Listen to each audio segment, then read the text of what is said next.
This building in Marseille, France, is a crucial hub for global internet connections. Despite its unassuming exterior, it plays a vital role in linking to a vast network that handles 95% of the world's international internet traffic. By 2021, this Marseille station was connected to 16 major undersea cables, reaching various regions like Hong Kong, Singapore, India, Oman, Egypt, Greece, Britain, Portugal, Nigeria, and South Africa. Globally, there are more than 1,400 similar sites like Marseille, connecting around 500 active and planned cables. The entire network spans 1.4 million kilometers, roughly the diameter of the Sun. While these cables facilitate seamless internet communication worldwide, their supply, installation, and maintenance are primarily controlled by a few companies from the United States, France, Japan, and China. Over $1 trillion worth of financial transactions flow through these cables daily, carrying everything from entertainment content to sensitive diplomatic messages and military communications. The strategic importance of this undersea infrastructure is evident, with China and the United States vying for control using various means such as military strength, intelligence operations, economic strategies, and legal frameworks, reflecting the intense competition for power in the 21st century. In 2017, Australia's Foreign Intelligence Chief Nick Warner visited the Solomon Islands to discuss a new 4,500-kilometer fiber optic cable connecting Honiara to Sydney. This project was significant for the country's development, but concerns arose when the contract was awarded to a Chinese firm, Huawei Marine. This choice sparked anxiety in Canberra due to the 2013 Snowden leaks, which revealed that American hardware could be used for surveillance. After Sogavari's removal, his successor Rick Hu dropped Huawei as a contractor, allowing Australia to step in. This incident marked an early stage in the global battle for control over data infrastructure. Submarine cables, vital for today's world, are surprisingly thin and can be vulnerable to various threats. They're made up of multiple layers, including polypropylene plastic yarn for insulation, braided steel wires for protective armor, polyethylene plastic for waterproofing, copper or aluminum tubes for protection, and water blocking tape.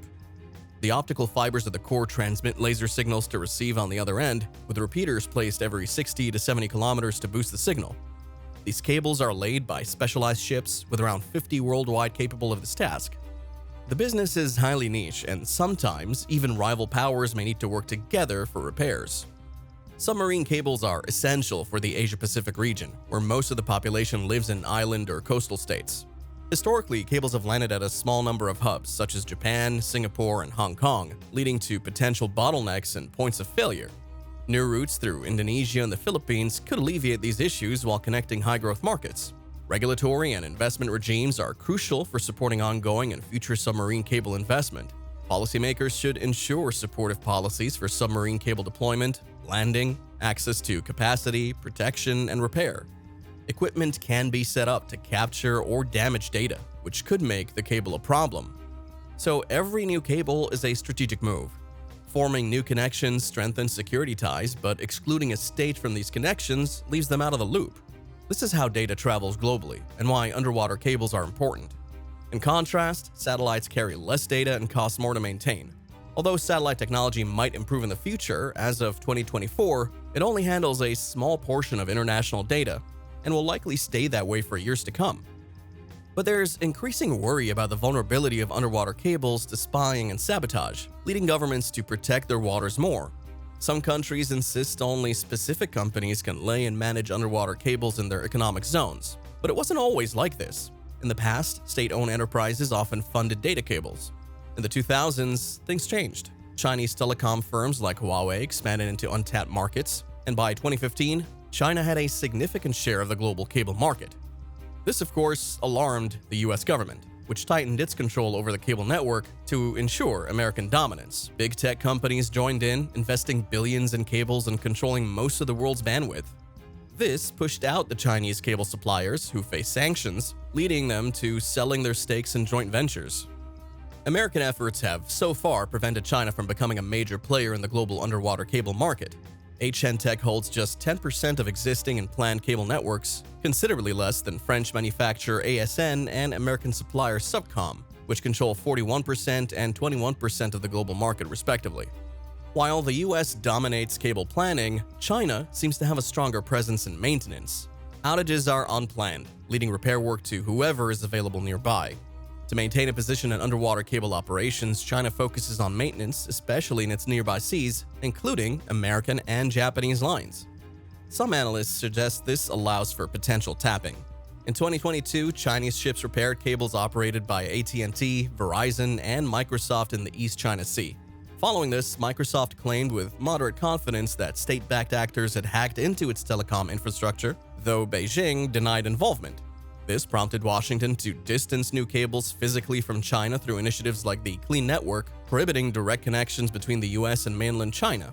The Bifrost and Echo submarine cables, set to open later in 2024, avoid disputed waters near China, as does the Apricot cable connecting the Philippines and Indonesia, due for completion in 2025. Geopolitical tensions were evident in the Pacific in 2021, when the World Bank scrapped a cable project connecting Guam to Micronesia, Kiribati, and Nauru, favoring Chinese HN Tech. However, Washington intervened, leading to funding for a new cable along the same route, enhancing Guam's status as a data hub. Competition extends into the Indian Ocean, as seen in disputes over the CMIWI-6 cable from Singapore to Paris. Initially awarded to Chinese HN Tech, it was later handed to Subcom due to U.S. intervention. Subcom, with ties to U.S. intelligence, holds strategic importance, including laying cables to Diego Garcia, a key naval base. While China invests in the Indian Ocean, recent Chinese-based submarine cables reaching the West are rare, with exceptions like the Peace Cable connecting Singapore, Kenya, Pakistan, and France. France approved the project to assert its strategic independence amidst rising tensions between the US and China. However, as submarine cables split into separate networks over time, they become more attractive targets for military action. Despite attempts by some countries like Ukraine to rely on satellite internet to protect physical infrastructure, submarine cables remain irreplaceable, especially in the foreseeable future. The danger of conflicts over these cables lies in the difficulty of distinguishing between accidents and deliberate interference. Geopolitical hotspots like the South China Sea, with dense underwater structures, are prone to disruptions caused by anchors, fishing nets, and natural disasters like landslides and earthquakes, leading to potential misunderstandings. In early 2023, residents of the Taipei-administered Matsu Islands faced an internet outage when their main cables to Taiwan were severed. While suspicions pointed to Beijing, there was no direct evidence of Chinese involvement. The legal framework for submarine cables is outdated and insufficient, with both the US and China attempting to address gaps in the regulations. However, American laws, such as the Submarine Cable Act of 1888, lack effectiveness, with meager fines for cable damage. Chinese laws are inconsistently enforced, leading to numerous cable defects annually. To address this, China has cracked down on activities like sand mining and drilling and seizing ships suspected of damaging military cables. China asserts its right to determine cable routes, requiring approval from the State Oceanic Administration and the PLA Navy, sometimes leading to route changes. Only after obtaining permission can an operator seek to land their cables on Chinese territory. Subsequently, they must keep their maritime authorities fully informed of their activities. However, this stance may lead to friction, particularly since Beijing argues that operators within the 9-dash line, claiming historical rights to the South China Sea, must seek its consent. Despite a 2016 judgment at the Permanent Court of Arbitration, both Beijing and Taipei assert sovereignty over the sea. Washington's permitting process is also complex. Operators in the U.S. must obtain approval from multiple entities, including the FCC, the Committee for the Assessment of Foreign Participation, the Army Corps of Engineers, and possibly state and local authorities.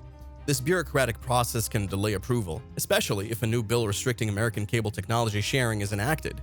Both Beijing and Washington's stringent permitting requirements contradict the UN Convention on the Law of the Sea. While China has ratified the convention and the U.S. observes it as a customary international law, their permitting requirements violate it. Article 79 of the convention grants all nations the right to lay submarine cables on the continental shelf, with Article 112 extending this right to the high seas. However, there are significant gaps in the convention's framework, with inadequate protections for submarine cables. It doesn't criminalize acts on cables in international waters, nor does it mandate states to protect cables in their territorial seas. Failure to address these concerns universally may lead to individual state resolutions, increasing the risk of conflict. Submarine cables serve as the world's information highways and have become a battleground in the new Cold War between China and America. These infrastructures shape future power dynamics, impacting commerce, strategic policies, and international law.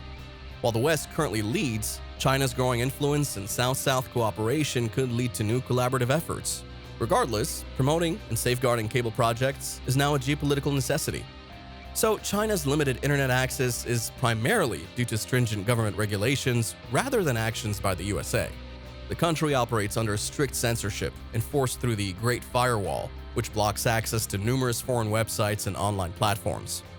The censorship serves to regulate information flow and maintain political stability within China.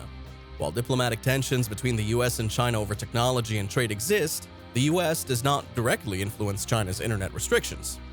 Instead, China's internet policies reflect its government's approach to governance and control over information. The internet landscape is shaped by the policies and actions of individual countries, with China's internet restrictions primarily driven by internal factors rather than external pressures from the US. So what are your thoughts? Do let me know in the comments. And if you like what you see, subscribe to the channel and like the video.